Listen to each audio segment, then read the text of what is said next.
This extinct Russia volcano can unleash catastrophic Vesuvius-like destruction when it erupts. Now, we know that the Kamchatka Peninsula of Russia, flanking the Aleutian Islands, has over 100 volcanoes. Some of them are considered extinct, as this one was, and is not even included in the list of dangerous volcanoes. That's until they found that it was filled to the brim with magma, and they mistakenly found that out, and they had to evacuate the area. They don't have GPS systems, they don't have the geodesy there in all these stations. Now, a volcano in Russia, previously considered extinct, has woken up and it's ready for eruption. This is according to what experts are warning.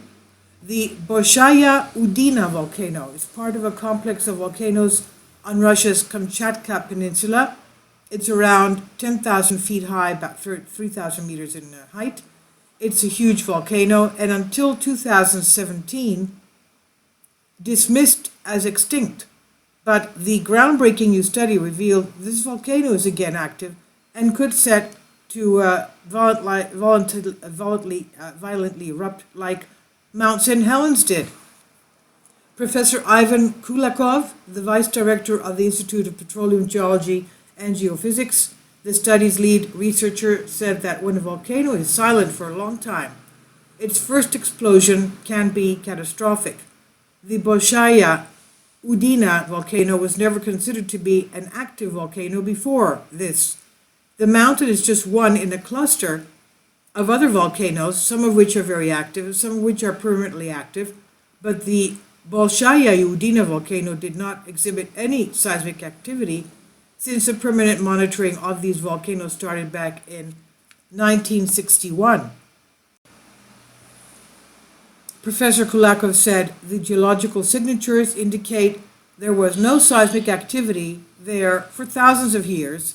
Geologists cannot even estimate when the Udina volcano last erupted because it was a very, very long time ago. And then suddenly, back in December 2017, some seismic activity started on Udina, the volcano that is. It was initially difficult to confirm the earthquakes were taking place directly under Udina volcano because the monitoring network was apparently 30 kilometers away.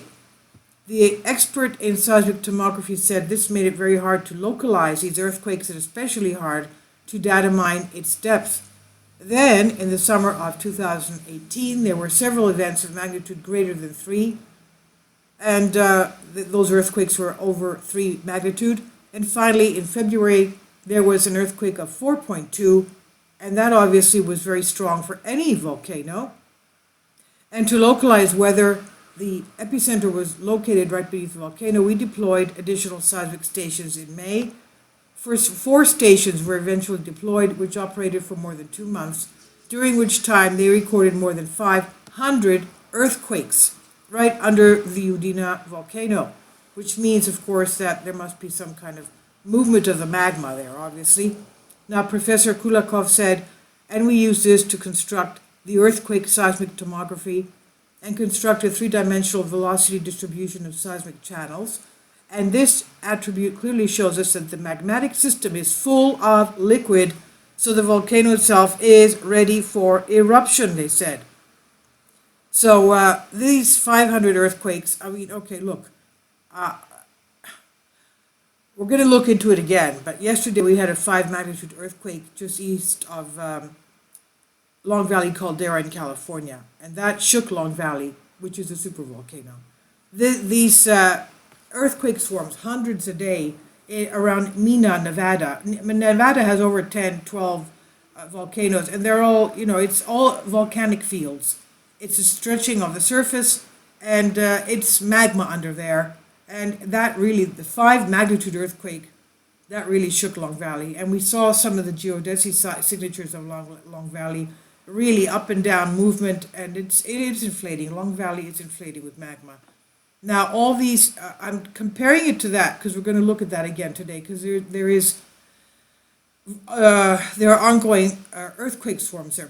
We're talking now about this quiet what they thought of as the extinct Udina Kamchatka volcano of Russia, which is filled to the brim.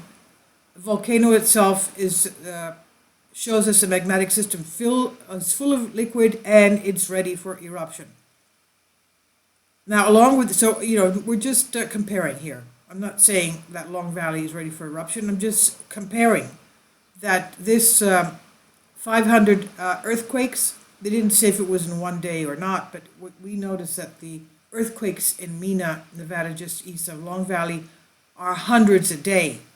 Okay, and some of these earthquakes are quite big. They're over 4. Now, these geologists said that a 4 magnitude earthquake is big for any volcano. 4.2, they said they measured here. Well, we had a 5 in Mina, just, that shook Long Valley. So this Kamchatka volcano filled to the brim, ready for eruption, along with its smaller neighbor, Malaya Udina. Bolshaya Udina is a stratovolcano. It's a steep-sided body that would have built up from explosive eruptions, depositing layers of lava, pumice, and ash. The stratovolcanoes, especially those located near the edges of sinking tectonic plates, and we do know that Kamchatka is on the Ring of Fire. Now, like the Bolshaya Udina volcano, it can build up to violent eruptions thanks to their viscous, slow-flowing magma that traps gases and can build up enormous pressures, they said. The analysis of the seismic signal suggests that they came from an ellipse-shaped cluster of movements under the mountain around 3 miles deep, and the study authors said these seismic properties may indicate the presence of magma intrusions with high content of melts and fluids. This may justify changing the current status of the volcano from extinct to active. No kidding, of course it's active. If it's presently impossible to say, it's impossible to say when Udina or if it will erupt, according to Professor Luke Kulakov. He said that it will be necessary to monitor the volcano ever more closely, of course, because it's no longer considered extinct. It's active. This is by Tom Fish on Express UK. And we're looking at all the magnetic GPS stations and all other GPS stations. This is a map for all the GPS stations in the world. And just to show you, this is the United States. Of course, we see the United States and Europe are very well tracked as far as GPS so that they can see what's going on. Let's go to our Kamchatka Peninsula. Japan is very well monitored as well, as we can see here. And this is just one GPS station in the whole of the Kamchatka Peninsula. Just one. One. And there it is. Just one. And is it working? Yeah, we're lucky it is working. Let's just take a look at what's going on there. This is the Kamchatka Peninsula with over 100 volcanoes.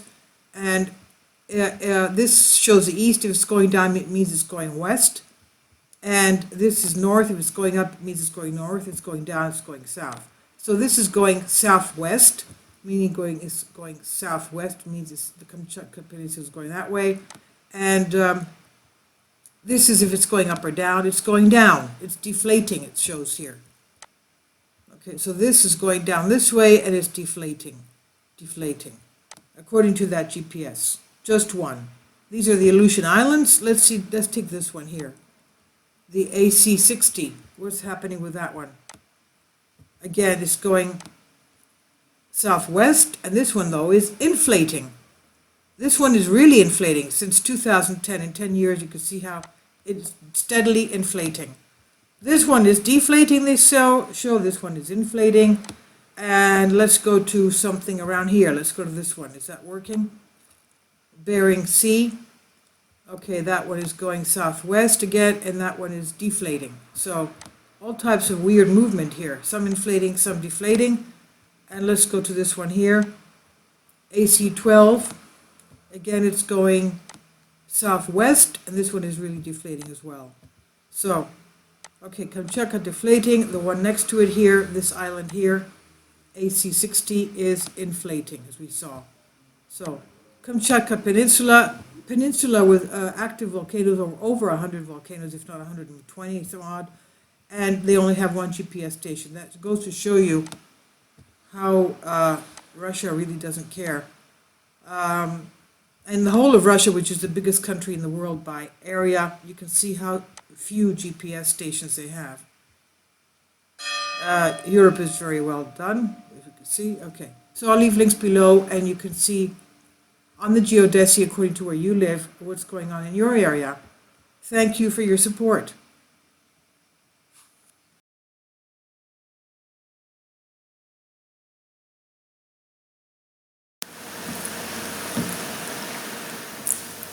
If you'd like to join me on my Patreon account, you will hear content not covered by mainstream media. These riveting stories will be based on my research, and I will state my opinions and give my personal insight on diverse and controversial subjects and world events not covered by mainstream media, and not supported by YouTube guidelines. So whatever I have on my Patreon, most of those will not be on my YouTube channel. Please consider becoming a member today. More of the most significant and important videos will be on my Patreon channel. Your support helps me to continue my research and keeps this YouTube channel alive. And we depend on your support, your generous charity, because we help economically challenged families here in Athens, Greece, in Kapota, and we also help the young generation with university tuition and the community around our church. Thank you.